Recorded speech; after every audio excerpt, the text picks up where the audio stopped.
Channel को subscribe करें एवं बेल आइकन को प्रेस करें ताकि आपको लेटेस्ट नोटिफिकेशन मिलते रहें।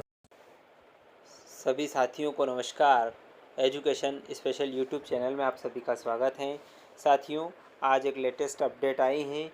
राज्य शिक्षा केंद्र द्वारा आज एक पत्र जारी किया गया है, जिस पत्र में समस्त जिला कलेक्टर मध्य प्रदेश, समस्त जिला शिक्षा अधिकारी और समस्त जिला परियोजना समन्वयक को यह पत्र जारी किया गया है। पूरी खबर को हम विस्तृत रूप से जानेंगे। जानने से पहले यदि आप चैनल पर नए हैं और अभी तक आपने चैनल को सब्सक्राइब नहीं किया है तो प्लीज़ आप चैनल को सब्सक्राइब कर लें, बेल आइकन को प्रेस कर लें ताकि आने वाले वीडियो के नोटिफिकेशन आपको मिलते रहेंगे। साथ ही साथ आप इस वीडियो को पूरा देखेंगे ताकि विस्तृत दिशा निर्देश आपको समझ में आ जाएंगे। विषय है इस पत्र का शैक्षणिक सत्र 2020-21-22 एवं सत्र 2020-21 हेतु शिक्षा का अधिकार अधिनियम के अंतर्गत गैर अनुदान मान्यता प्राप्त अशासकीय स्कूलों में ऑनलाइन निःशुल्क प्रवेश प्रक्रिया के संबंध में।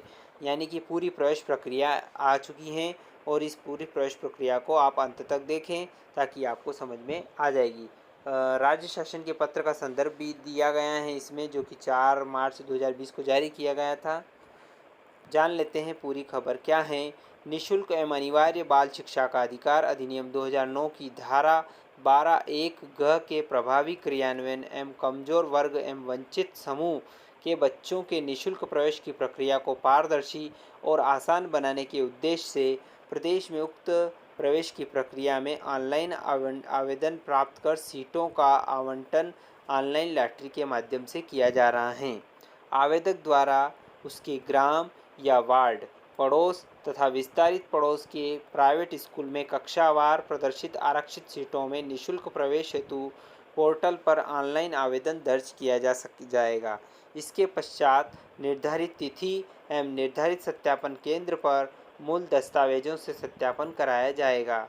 सत्यापन उपरांत पात्र पाए गए आवेदकों से अशासकीय स्कूलों में सीटों का आवंटन आवेदन की पात्रता अनुसार एवं आवेदक द्वारा प्रदत्त विकल्पों के आधार पर ऑनलाइन लॉटरी के माध्यम से किया जाएगा। यानी कि बच्चों का जो प्रवेश है वो ऑनलाइन लॉटरी के माध्यम से किया जाएगा। इस ऑनलाइन प्रवेश प्रक्रिया को प्रारंभ करने के पूर्व संदर्भित पत्र के माध्यम से कार्रवाई के निर्देश प्रदान किए गए हैं। इसी अनुक्रम में प्रवेश प्रक्रिया प्रारंभ करने के संबंध में निम्नानुसार निर्देश जारी किए जा रहे हैं। प्रवेश के लिए पात्रता एवं दस्तावेज। पहला बिंदु है प्रवेश के लिए पात्रता। निःशुल्क और अनिवार्य बाल शिक्षा का अधिकार अधिनियम 2009 की धारा 12(1) ग के अंतर्गत ऐसे बच्चे पात्र होंगे जिनके अभिभावक निम्न वर्ग से संबंधित हो। पहला है वंचित समूह। वंचित समूह कौन सा है? अनुसूचित जाति, अनुसूचित जनजाति, वन भूमि के पट्टाधारी परिवार, विमुक्त जाति, निःशक्त बच्चे, मेडिकल बोर्ड से जारी प्रमाण पत्र और HIV ग्रस्त बच्चे ये वंचित समूह में आते हैं और ये इसके लिए पात्र रहेंगे। अब कमज़ोर वर्ग की बात करें तो गरीबी रेखा से नीचे रहने वाले परिवार के बच्चे, अनाथ बच्चे, राज्य शासन द्वारा अनाथ बच्चों को भी कमज़ोर वर्ग में शामिल किया गया है। तीसरा बिंदु इस वर्ष जोड़ा गया है जो है कोविड-19 से माता पिता या अभिभावक की मृत्यु के कारण अनाथ हुए बच्चों की शिक्षा, आर्थिक सहायता एवं खाद्य सुरक्षा के लिए मुख्यमंत्री कोविड-19 बाल कल्याण योजना के हितग्राही इस योजना में निम्नलिखित आवेदन पात्र होंगे। परिवार से अभिप्राय पति पत्नी और उन बच्चों पर आश्रित बच्चों से है। माता पिता की कोविड-19 से मृत्यु हुई हो या माता पिता का निधन पूर्व में हो गया था, उनके वैध अभिभावक की मृत्यु कोविड-19 से हुई हो। चौथा बिंदु है माता पिता में से किसी एक का पूर्व में निधन हो चुका है तथा अब दूसरे की कोविड-19 से मृत्यु हुई। या पांचवा बिंदु है कोविड-19 से मृत्यु का अभिप्राय ऐसी किसी भी मृत्यु से है जो 1 मार्च 2021 से 30 जून 2021 की अवधि के बीच में हुई हो। बाल हितग्राही के मामले में संरक्षक का चिन्हांकन योजना के अंतर्गत कलेक्टर की अध्यक्षता में गठित समिति द्वारा किया जाएगा। यानी कि कलेक्टर द्वारा जो समिति गठित की गई है उनका द्वारा संरक्षक का चिन्हांकन किया जाएगा। अब प्रवेश के लिए दस्तावेज क्या क्या ज़रूरत लगेगी वो दस्तावेज भी आप देख लें। वंचित समूह और कमज़ोर वर्ग का प्रमाण। वंचित समूह में अनुसूचित जाति, अनुसूचित जनजाति, विमुक्त जाति के लिए बच्चों के पालक या अभिभावक के राशन कार्ड में उल्लेखित जाति या अन्य कोई शासकीय दस्तावेज जिसमें अनुसूचित जाति, जनजाति, विमुक्त जाति होने का उल्लेख हो। प्रारंभिक दस्तावेज मान्य होगा। यदि किसी बच्चे के भाई या बहन का जाति प्रमाण पत्र है तो वह भी प्रारंभिक दस्तावेज के रूप में मान्य होगा। यदि उनके भाई बहन का अगर प्रमाण पत्र बना हुआ है तो वो भी मान्य हो जाएगा। यदि पालक या अभिभावक संयुक्त परिवार का सदस्य हैं तो ऐसी स्थिति में परिवार के मुखिया के दस्तावेज मान्य होंगे। विमुक्त जाति में बंजारा हुई, हाबुड़ा, भाटू, चंद्रवेदिया, बैरागी, कंजर, सांसी, बंछड़ा, मोगिया, कालबेलिया, भानमत, बगरी, नट, पारधी, बैदिया, कुछ, बंदिया, बिजोरिया, कबूतरी, सांधिया, पासी एवं सनोरिया ये में शामिल पालक के बच्चे होंगे। यानी कि ये जो हैं ये विमुक्त जाति हैं और इनके बच्चे इसके लिए मान्य होंगे। बात करते हैं बच्चों के पालक या अभिभावक के नाम जारी वन ग्राम का पट्टा या वनाधिकार अधिनियम के अंतर्गत जारी अधिकार प्रवेश के लिए मान्य होगा। विकलांग बच्चों के लिए जिला मेडिकल बोर्ड द्वारा जारी विकलांग प्रमाण पत्र प्रवेश के लिए मान्य होगा। HIV ग्रस्त बच्चे होने की स्थिति में बच्चे का जिला मेडिकल बोर्ड द्वारा जारी मेडिकल प्रमाण पत्र प्रवेश के लिए मान्य होगा। कोविड-19 से माता पिता या अभिभावक की मृत्यु के कारण अनाथ हुए बच्चों की शिक्षा, आर्थिक सहायता एवं खाद्य सुरक्षा के लिए मुख्यमंत्री कोविड-19 बाल कल्याण योजना के हितग्राही। अब कमज़ोर वर्ग की बात करें तो कमज़ोर वर्ग में गरीबी रेखा के नीचे जीवन यापन करने वाले परिवार शामिल हैं, अतः पालक या अभिभावक के नाम जारी वर्तमान में वैध BPL कार्ड या अंत्योदय कार्ड बच्चों के प्रवेश के लिए मान्य होगा।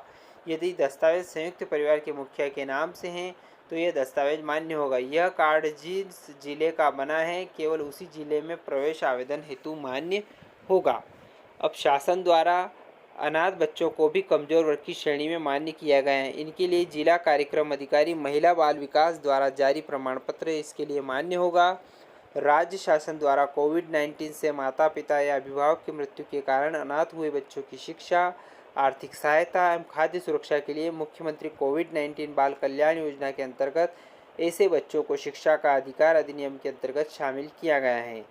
योजना से संबंधित महिला बाल विकास विभाग से जारी आदेश क्रमांक भोपाल दिनांक 21/5/2021 एवं राज्य शिक्षा केंद्र के पत्र क्रमांक राज्य शिक्षा केंद्र RT भोपाल दिनांक 1 जून 2021 की प्रतियां भी इसमें संलग्न हैं।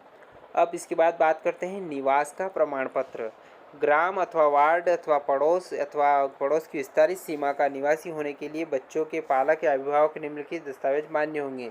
एक तो मतदाता परिचय पत्र, राशन कार्ड, पात्रता पर्ची या समग्र पर्ची, ग्रामीण क्षेत्र का जॉब कार्ड जो कि महात्मा गांधी राष्ट्रीय ग्रामीण रोजगार गारंटी योजना का, पासपोर्ट, ड्राइविंग लाइसेंस, बिजली बिल, पानी का बिल ये इसके लिए मान्य होंगे। कोई अन्य शासकीय दस्तावेज जिसमें बच्चों के पालक या अभिभावक के निवास का पता अंकित हो। यदि पालक या अभिभावक संयुक्त परिवार का सदस्य हैं तो परिवार के मुखिया के नाम के शासकीय दस्तावेज मान्य होंगे। अब बात करते हैं उम्र के संबंध में प्रमाण पत्र। आयु के संबंध में निम्नानुसार पात्रता होगी। नर्सरी, KG फर्स्ट और KG सेकंड के लिए उम्र 3 वर्ष से 5 वर्ष मान्य होगी और कक्षा पहली में प्रवेश के लिए न्यूनतम आयु रहेगी 5 वर्ष से 7 वर्ष। आयु के संबंध में मूल प्रति से मिलान न करने की स्थिति में अथवा मूल प्रति प्रस्तुत न करने की स्थिति में उसको अपात्र माना जाएगा। सत्र 2021-22 के प्रवेश हेतु आवेदक की आयु की गणना 16 जून 2021 की स्थिति में की जाएगी। आवेदक द्वारा जन्म प्रमाण पत्र में अंकित तिथि ही ऑनलाइन आवेदन में दर्ज की जाएगी। चूँकि कोविड-19 के कारण इस प्रावधान के तहत 2020-21 के प्रवेश नहीं हो पाए थे, परंतु इस प्रावधान के तहत जो बच्चे आयु अनुरूप 2020-21 हेतु पात्र थे उस समय पात्र बच्चों को इस योजना का लाभ हो सके, इसको ध्यान में रखते हुए जिन आवेदकों द्वारा सत्र 2020-21 हेतु आवेदन किए जाएंगे उनकी गणना 16 जून 2020 की स्थिति में की जाएगी। सत्र 2020-21 के लिए आवेदन करने की स्थिति में आवेदक या अभिभावक को यह स्पष्ट अवगत कराया जाए कि उक्त सत्र में बच्चों को आवंटित कक्षा नोशनल होगी, अर्थात प्रवेशित बच्चा वास्तविक रूप से 2021-22 में प्रवेश की अगली कक्षा में पढ़ेगा, अथवा वास्तविक कक्षा की फीस प्रतिपूर्ति संबंधित अशासकीय स्कूल को की जाएगी। उदाहरण भी मैं यहाँ पर आपको क्लियर कर देता हूँ। रोहन के पालक उसे 2020-21 की निःशुल्क प्रवेश प्रक्रिया से दर्ज कराना चाहते हैं। उसकी उम्र 16 जून 2020 की स्थिति में 5 वर्ष पूर्ण है। उसका प्रवेश 2020-21 के सत्र कक्षा 1 में होगा।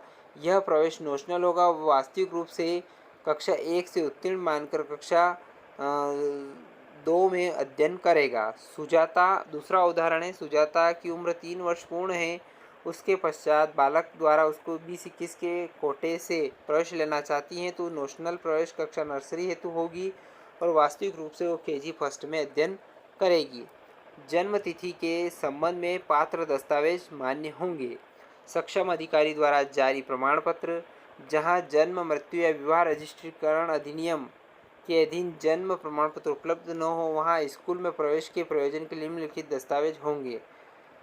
में से कोई एक दस्तावेज बालक की आयु का सबूत माना जाए। अस्पताल या सहायक नर्स अथवा प्रसूतिका, मिडवाइफ, ANM का रजिस्टर्ड रिकॉर्ड, आंगनवाड़ी का रिकॉर्ड, पालक या अभिभावक द्वारा बच्चे की आयु का स्वघोषणा पत्र इसके लिए मान्य होगा, बशर्ते कि बच्चे के पालक या अभिभावक को बच्चे की जन्म तिथि के सत्यापन का प्रमाण पत्र क्षेत्र के स्थानीय प्राधिकारी, नगरीय स्थानीय निकाय या पंचायत जहां की वह रहती हैं के निर्वाचित किसी प्रतिनिधि के हस्ताक्षर से प्रवेश के 6 माह के भीतर प्रस्तुत करना होगा। प्रचार प्रसार कैसे करना है? अधिनियम के इस प्रावधान का व्यापक प्रचार प्रसार किया जाए। इसके तहत अशासकीय स्कूल द्वारा स्वयं की वेबसाइट, नोटिस बोर्ड या सार्वजनिक स्थलों पर विज्ञापन द्वारा प्रचार प्रसार सुनिश्चित किया जाए। इसके अतिरिक्त जिला, विकासखंड, संकुल स्तर पर भी इसका प्रचार प्रसार इलेक्ट्रॉनिक मीडिया, प्रिंट मीडिया एवं प्रचार प्रसार के माध्यमों से किया जाए, जिससे वंचित समूह एवं कमजोर वर्ग के अधिक से अधिक बच्चे अधिनियम के इस प्रावधान से लाभान्वित हो सकें। दूसरा बिंदु है प्रचार प्रसार का। अधिनियम के इस प्रावधान के संबंध में जनप्रतिनिधियों एवं आंगनवाड़ी कार्यकर्ताओं को उन्हें अधिनियम के प्रावधानों की जानकारी दी जाए एवं उनका सहयोग प्राप्त किया जाए। इसमें कोविड प्रोटोकॉल का पूर्ण पालन किया जाए। बात करते हैं निःशुल्क प्रवेश हेतु स्कूलवार, कक्षावार निःशुल्क आरक्षित सीटों का प्रदर्शन कैसे होगा। पहला बिंदु है आवेदक के ग्राम या वार्ड, पड़ोस तथा विस्तारित पड़ोस में स्थित अशासकीय शालाओं में निःशुल्क प्रवेश हेतु आरक्षित सीटें शालावार, कक्षावार की जानकारी RTE पोर्टल पर प्रदर्शित की जाएगी। दूसरा बिंदु है यह जानकारी संबंधित विकासखंड के जनपद शिक्षा केंद्र, BRC कार्यालय, जिला शिक्षा अधिकारी कार्यालय, जिला शिक्षा केंद्र कार्यालय में उपलब्ध हो। इसे कार्यालय में सार्वजनिक प्रयोजन हेतु चस्पा किया जाए। ऑनलाइन आवेदन की प्रक्रिया कैसे रहेगी, ये भी जान लें। निःशुल्क प्रवेश आवेदन केवल ऑनलाइन ही दर्ज होंगे। ऑफलाइन कोई भी आवेदन मान्य नहीं होगा। अतः आवेदक द्वारा किसी भी कार्यालय अथवा प्राइवेट स्कूल में आवेदन की हार्ड कॉपी जमा नहीं की जाए। आवेदक पोर्टल पर अपना आवेदन स्वयं ही ऑनलाइन दर्ज कर सकते हैं। आवेदन पत्र का प्रारूप RTE पोर्टल पर उपलब्ध होगा। किसी भी व्यक्ति द्वारा बगैर किसी पासवर्ड या बगैर शुल्क के डाउनलोड किया जा सकता है। आवेदन का प्रारूप परिशिष्ट 1 पर संलग्न है। आवेदन निःशुल्क प्रवेश हेतु अपना आवेदन पत्र पोर्टल पर, जिसकी लिंक http://rte-portal.mp.gov.in पर है, पर केवल ऑनलाइन ही दर्ज करें। एक आवेदक केवल एक ही ऑनलाइन आवेदन दर्ज करेगा। ऑनलाइन आवेदन में कम से कम 3 स्कूलों को विकल्प के रूप में दर्ज करना होगा। अधिकतम 10 स्कूलों का चयन किया जा सकता है। यदि किसी आवेदक के स्वयं के ग्राम या वार्ड या पड़ोस, विस्तारित पड़ोस में 3 अशासकीय स्कूल नहीं है तो 3 से कम आवेदन दर्ज करने की छूट रहेगी।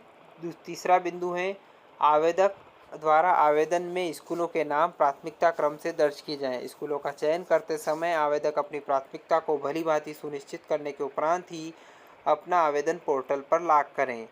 यदि किसी पालक का एक बच्चा किसी अशासकीय स्कूल में शिक्षा का अधिकार अधिनियम के तहत निःशुल्क अध्ययनरत है एवं उस पालक के द्वारा अपने दूसरे बच्चे का उसी अशासकीय स्कूल में निःशुल्क प्रवेश हेतु प्राथमिकता देते हुए आवेदन किया जाता है, तो ऐसी स्थिति में पालक के लिए पूर्व में अध्ययनरत बच्चे के स्कूल में प्रवेश हेतु प्राथमिकता का विकल्प ऑनलाइन लॉटरी की प्रक्रिया में रहेगा। फार्म के साथ पात्रता संबंधित कोई भी एक दस्तावेज स्कैन कर पोर्टल पर अपलोड किया जाना अनिवार्य है। आवेदक सुनिश्चित करें कि दर्ज की जा रही जानकारी संपूर्ण रूप से सही हो। जिस प्रमाण पत्र के आधार पर प्रवेश हेतु आवेदन किया जा रहा है वह पूर्णतः सत्य एवं सक्षम अधिकारी द्वारा जारी हो। ऑनलाइन आवेदन पश्चात दस्तावेजों के परीक्षण के समय मूल दस्तावेज उपलब्ध कराना होगा एवं दर्ज जानकारी मूल दस्तावेज के अंतर पाए जाने पर अपात्र किया जाएगा। ऑनलाइन आवेदन के पश्चात यदि कोई आवेदक निर्धारित तिथि के अंतर सत्यापन केंद्र पर जाकर सत्यापन नहीं कराता है तो उसका आवेदन स्वयं निरस्त हो जाएगा एवं ऑनलाइन लॉटरी प्रक्रिया में सम्मिलित नहीं हो सकेगा। आवेदक की यह जिम्मेदारी होगी कि आवेदन देने के पहले यह पुष्टि कर लें कि उस प्रवेश की पात्रता है, अर्थात वंचित समूह अथवा कमजोर वर्ग की श्रेणी का है और वह संबंधित स्कूल के ग्राम या वार्ड अथवा परिभाषित पड़ोस अथवा पड़ोस की विस्तारित सीमा के अंतर्गत निवासरत हैं। ऑनलाइन आवेदन में आवेदक ध्यानपूर्वक ही स्कूलों का प्राथमिकता क्रम दर्ज करें। आवेदक द्वारा पोर्टल पर किए गए आवेदन की पोर्टल से जनरेटेड पावती को अपने पास सुरक्षित रखा जाए। सत्यापन केंद्र में सत्यापन के समय यह आवेदन पावती होना अनिवार्य है। यदि कोई आवेदक पूर्व से ही निःशुल्क एवं अनिवार्य बाल शिक्षा अधिकार अधिनियम के तहत किसी अशासकीय स्कूल में निःशुल्क अध्ययनरत हैं तो वह ऑनलाइन आवेदन करने हेतु अपात्र माना जाएगा। पूरी प्रक्रिया के दौरान गृह विभाग द्वारा कोविड-19 से संबंधित आदेशों एवं कोविड प्रोटोकॉल का सख्ती से पूर्ण पालन किया जाए। अगला है आवेदनों में त्रुटि सुधार हेतु विकल्प क्या रहेंगे। आवेदक द्वारा ऑनलाइन पंजीकृत आवेदन में यदि कोई त्रुटि हो गई है तो आवेदक द्वारा अपने आवेदन में निर्धारित समयावधि में पोर्टल पर त्रुटि सुधार हेतु ऑप्शन में जाकर त्रुटि सुधार कर सकते हैं। आवेदन लॉक करने के पूर्व अच्छी तरह से संतुष्ट हो जाएं कि आवेदन में दर्ज समस्त जानकारी सत्य हो। 5.1 बिंदु है आरटीई पोर्टल पर आवेदक को त्रुटि सुधार हेतु ऑनलाइन आवेदन की पावती की आवश्यकता होगी। पोर्टल पर त्रुटि सुधार हेतु आवश्यक जानकारी दर्ज करने के पश्चात आवेदक के पास उसके द्वारा मूल आवेदन में दर्ज मोबाइल नंबर पर एक ओटीपी पासवर्ड प्राप्त होगा। इस ओटीपी को दर्ज करते हुए आवेदक स्वतः अपने आवेदन में त्रुटि सुधार कर लॉक करेंगे। दूसरा बिंदु है आवेदक को त्रुटि सुधार हेतु विकल्प पोर्टल पर उपलब्ध रहेगा। यदि आवेदक निर्धारित समय अवधि में त्रुटि सुधार नहीं करता है तो यह माना जाएगा कि आवेदक पोर्टल पर दर्ज आवेदन से संतुष्ट हैं। त्रुटि सुधार हेतु निर्धारित तिथि के पश्चात त्रुटि सुधार नहीं किया जा सकेगा। सत्यापन चौथा बिंदु है सत्यापन अधिकारी द्वारा सत्यापन करने के पश्चात आवेदन में त्रुटि सुधार नहीं हो सकेगा। ऑनलाइन आवेदन के बाद पंजीकृत बच्चों का मूल दस्तावेजों से सत्यापन। सत्यापन कैसे होगा। पहला बिंदु ऑनलाइन आवेदन करने के पश्चात पालक द्वारा आरटीई पोर्टल से आवेदन की पावती तथा सत्यापन प्रपत्र डाउनलोड किया जाएगा। इसकी 2 प्रति में प्रिंट निकालकर निर्धारित स्थल पर सत्यापन की अवधि तक आवेदन पत्र में अंकित जानकारी के अनुसार मूल दस्तावेज, फोटो, सत्यापन प्रपत्र एवं आवेदन प्राप्ति की ऑनलाइन पावती सहित सत्यापन केंद्र पर जाकर माता या पिता या अभिभावक द्वारा सत्यापन कराया जाना अनिवार्य है। मूल जन्म प्रमाण पत्र, आरक्षित कोटा प्रमाण पत्र, मूल निवास प्रमाण पत्र लेकर जाना अनिवार्य है। मूल दस्तावेजों सत्यापन न कराए जाने पर आवेदन स्वतः निरस्त हो जाएगा। कोविड-19 के संक्रमण तथा बच्चों के स्वास्थ्य को ध्यान में रखते हुए सत्यापन केंद्र पर संबंधित आवेदक बच्चों को लेकर जाने की आवश्यकता नहीं है। माता पिता या अभिभावक मूल दस्तावेज ले जाकर सत्यापन कराए जाएं। सत्यापन के समय कोविड प्रोटोकॉल जैसे एक साथ समूह में एकत्र न हो, मास्क लगाकर रखें एवं दूरी बनाकर रखें एवं सैनिटाइज करके जाएं। बच्चों को किसी भी स्थिति में सत्यापन केंद्र पर न ले जाएं। दूसरा बिंदु है सत्यापन के समय आवेदन में पंजीकृत मोबाइल नंबर फर्स्ट पर ओटीपी आएगा, इसलिए सत्यापन केंद्र पर आवेदन में जो मोबाइल नंबर दर्ज किया है उस मोबाइल को साथ में ले जाना अनिवार्य होगा। सत्यापन अधिकारी द्वारा ओटीपी मांगे जाने पर पालक द्वारा ओटीपी प्रदान किए जाए जिससे सत्यापन केंद्र पर सत्यापन हो सके। तीसरा बिंदु है सत्यापन अधिकारी द्वारा आवेदन में अंकित दस्तावेजों का मूल दस्तावेज से सत्यापन किया जाएगा। आवेदक ने आरटीई में निःशुल्क प्रवेश हेतु जिस निर्धारित कोटा, निवास क्षेत्र, आयु अनुसार जिस कक्षा में प्रवेश हेतु आवेदन किया है उसको उस कोटा, आयु एवं निवास का सत्यापन संबंधित मूल प्रमाण पत्र से किया जाएगा। चौथा बिंदु है सत्यापन अधिकारी द्वारा मोबाइल ऐप पर अपनी यूनिक आईडी तथा पासवर्ड से लॉगिन किया जाएगा एवं आवेदन पत्र में अंकित विवरण दर्ज किया जाएगा। सत्यापन केंद्र पर जाने से पहले सत्यापन अधिकारी द्वारा मोबाइल ऐप को लॉगिन करके देख लें। यदि ऐप पर लॉगिन नहीं हो रहा है तो अपना पासवर्ड रीसेट कर लें। यदि मोबाइल नंबर बदला गया है तो मोबाइल नंबर को जिला शिक्षा केंद्र के माध्यम से अपडेट करा लें। मोबाइल ऐप से ही सत्यापन दर्ज किया जाएगा। यदि सत्यापन पंजीयन नहीं किया जाता है तो संबंधित सत्यापन अधिकारी व्यक्तिशः इसके लिए जिम्मेदार होंगे। सत्यापन उपरांत दस्तावेज सत्य पाए जाने पर आवेदक को अंतिम रूप ऑनलाइन लॉटरी की प्रक्रिया में सम्मिलित होने हेतु सत्यापन प्रपत्र में पात्र होने की पुष्टि कर हस्ताक्षर कर लिए जाएंगे। 5वां बिंदु है, यदि सत्यापन अधिकारी किसी प्रवेशार्थी को दस्तावेजों के सत्यापन उपरांत पात्र नहीं पाता है तो उसे अपात्र होने का कारण मोबाइल ऐप के माध्यम से दर्ज करना होगा। साथ ही निर्धारित प्रपत्र में कारण दर्ज किया जाएगा। 6वां बिंदु है, सत्यापन अधिकारी द्वारा सत्यापन करने के उपरांत सत्यापन होने की सूचना का एक SMS प्राप्त होगा। आवेदक सुनिश्चित कर लें कि यह SMS प्राप्त हो गया है। 7वां बिंदु है, सत्यापन अधिकारी द्वारा सत्यापन प्रपत्र की एक प्रति में हस्ताक्षर करके BRCC कार्यालय में रिकॉर्ड के रूप में प्रदान किया जाना अनिवार्य है। इस अभिलेख को संबंधित बच्चे के रिकॉर्ड के रूप में BRCC कार्यालय में सुरक्षित रखी जाएगी। 7वां बिंदु है, कोविड-19 से प्रभावित हुए अनाथ बच्चों को आवेदन उपरांत प्रथम 100% बच्चों को सीट आवंटित की जाना है। इन बच्चों को तभी अपात्र किया जाए तब सत्यापनकर्ता अधिकारी पूर्ण रूप से जांच करने के उपरांत अनाथ होने से संबंधित कारण से संतुष्ट नहीं हो। इस संबंध में कोई सहायता मार्गदर्शन की आवश्यकता है तो सत्यापन अधिकारी द्वारा संबंधित विकासखंड स्रोत समन्वयक से संपर्क करने के उपरांत ही अपात्र किया जाए। यानी कि इन बच्चों के मामले में विशेष ध्यान रखना है। ऑनलाइन लॉटरी के माध्यम से सीटों का आवंटन कैसे होगा? सत्यापन उपरांत पात्र पाए गए आवेदकों को ही ऑनलाइन लॉटरी प्रक्रिया में सम्मिलित किया जाएगा। अतः आवेदन करने के पश्चात सत्यापन कराने अवश्य जाएं, अन्यथा आवेदन निरस्त हो जाएगा। केंद्रीकृत रैंडमाइजेशन पारदर्शी तरीके से ऑनलाइन लॉटरी के माध्यम से NIC मध्य प्रदेश द्वारा बच्चों को अचयनित अशासकीय स्कूल का आवंटन होगा। सीट आवंटन के लिए प्रथम प्राथमिकता ग्रामीण क्षेत्र होने पर उसी ग्राम तथा शहरी क्षेत्र में उसी वार्ड के बच्चों को होगी। इसी प्रकार उसी ग्राम या वार्ड के बच्चों के प्रवेश के उपरांत यदि सीटें रिक्त रह जाती हैं तो पड़ोस की सीमा यानी ग्रामीण क्षेत्र में ग्राम की सीमा से लगे हुए ग्राम तथा नगरीय क्षेत्र में सीमा से लगे हुए वार्ड यदि कोई हो तो तथा नगरीय क्षेत्र में वार्ड की सीमा से लगे हुए वार्ड तथा उसकी सीमा से लगे हुए ग्राम यदि कोई हो में निवासरत बच्चों को प्रवेश की पात्रता होगी। यदि इसके उपरांत भी सीटें रिक्त रह जाती हैं तो विस्तारित पड़ोस की सीमा के आवेदक को प्रवेश की पात्रता होगी। अब अगला बिंदु है दूसरा, कोविड-19 से माता पिता या अभिभावक की मृत्यु होने के कारण अनाथ हुए बच्चों की शिक्षा, आर्थिक सहायता, खाद्य सुरक्षा के लिए मुख्यमंत्री कोविड-19 बाल कल्याण योजना अंतर्गत पंजीकृत आवेदकों को ऑनलाइन लॉटरी में प्राथमिकता होगी। अगला बिंदु है, आवेदक को स्कूल की आवंटन की सूचना और आवंटन पत्र डाउनलोड कैसे करना है ये भी जान लें।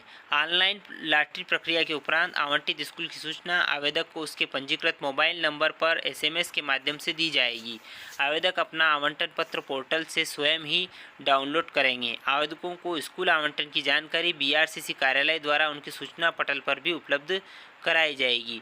9वां बिंदु है, महत्वपूर्ण आवंटन पश्चात सत्यापन उपरांत पात्र बच्चों द्वारा प्राइवेट स्कूलों में जाकर प्रवेश ग्रहण करना और प्राइवेट स्कूल द्वारा पोर्टल पर उसकी रिपोर्टिंग करना। ऑनलाइन लॉटरी के माध्यम से चयनित बच्चे द्वारा समय सीमा में आवंटन पत्र की प्रति, RT कोटा का प्रमाण पत्र, जन्म प्रमाण पत्र, निवास प्रमाण पत्र, आवेदन में दर्ज 2 पासपोर्ट फोटोग्राफ लेकर उनको आवंटित स्कूल में उपस्थित होना होगा। बच्चे के उपस्थित होने पर उसी दिवस स्कूल द्वारा अपने यूज़र नेम एवं पासवर्ड से बच्चे की मोबाइल ऐप से एडमिशन रिपोर्टिंग की जाएगी। जिन बच्चों को निर्धारित समय अवधि में एडमिशन रिपोर्टिंग संबंधित अशासकीय स्कूल द्वारा की जाती है उनका ही प्रवेश मान्य होगा। दूसरा महत्वपूर्ण बिंदु है, आवंटित बच्चे के प्रवेश देने से यदि किसी स्कूल द्वारा मना किया जाना पाया जाता है तो संबंधित स्कूल के विरुद्ध सख्त कार्रवाई की जाए। उपरोक्त समस्त प्रक्रिया की समय सारणी परिशिष्ट 2 और परिशिष्ट 3 पर निर्धारित की जाती है। उपरोक्त समस्त कार्रवाई के संबंध में समस्त आवेदकों को मदद प्रदान करने हेतु विकासखंड एवं जिला स्तर पर एक ऑनलाइन हेल्प डेस्क स्थापित की जाए। इनमें कार्यालयों के अधिकारियों के नाम एवं उनके दूरभाष की जानकारी सूचना पटल पर चस्पा की जाए। कृपया उक्त प्रक्रिया संबंधी निर्देश जिले में स्थित सभी गैर अनुदान मान्यता प्राप्त प्राइवेट स्कूलों को प्रेषित करते हुए तथा सत्यापन अधिकारियों का ऑनलाइन तरीके से प्रशिक्षण करते हुए समुचित प्रचार प्रसार के माध्यम से निःशुल्क एवं अनिवार्य बाल शिक्षा का अधिकार अधिनियम 2009 के प्रावधानों के अनुसार नियमानुसार एवं पूर्ण पारदर्शी तरीके से समयावधि में प्रवेश की कार्रवाई कोविड-19 के प्रोटोकॉल का पूर्ण करते हुए कराना सुनिश्चित करें। धनराजू एस, संचालक राज्य शिक्षा केंद्र द्वारा यह पत्र जारी किया गया है। तो साथियों, आशा करता हूं कि पूरा वीडियो आपको समझ में आया होगा। पूरी प्रवेश की प्रक्रिया मैंने आज यहां पर समझाने का प्रयास किया है। तो आशा करता हूं यदि वीडियो पसंद आए तो लाइक करें, यदि पसंद नहीं आ रहा हो तो डिसलाइक करें। और एक बार और आपसे निवेदन है, यदि आपने अभी तक चैनल को सब्सक्राइब नहीं किया है तो प्लीज़ आप चैनल को सब्सक्राइब कर लें, बेल आइकन को प्रेस कर लें ताकि आने वाले वीडियो के नोटिफिकेशन मिलते रहें। जो अगला इसके बाद एक वीडियो और आएगा जिसमें मैं पूरी समय सारणी को विस्तार से समझाऊंगा, इसलिए आप चैनल को सब्सक्राइब करना न भूलें। धन्यवाद साथियों। जय हिंद, जय भारत।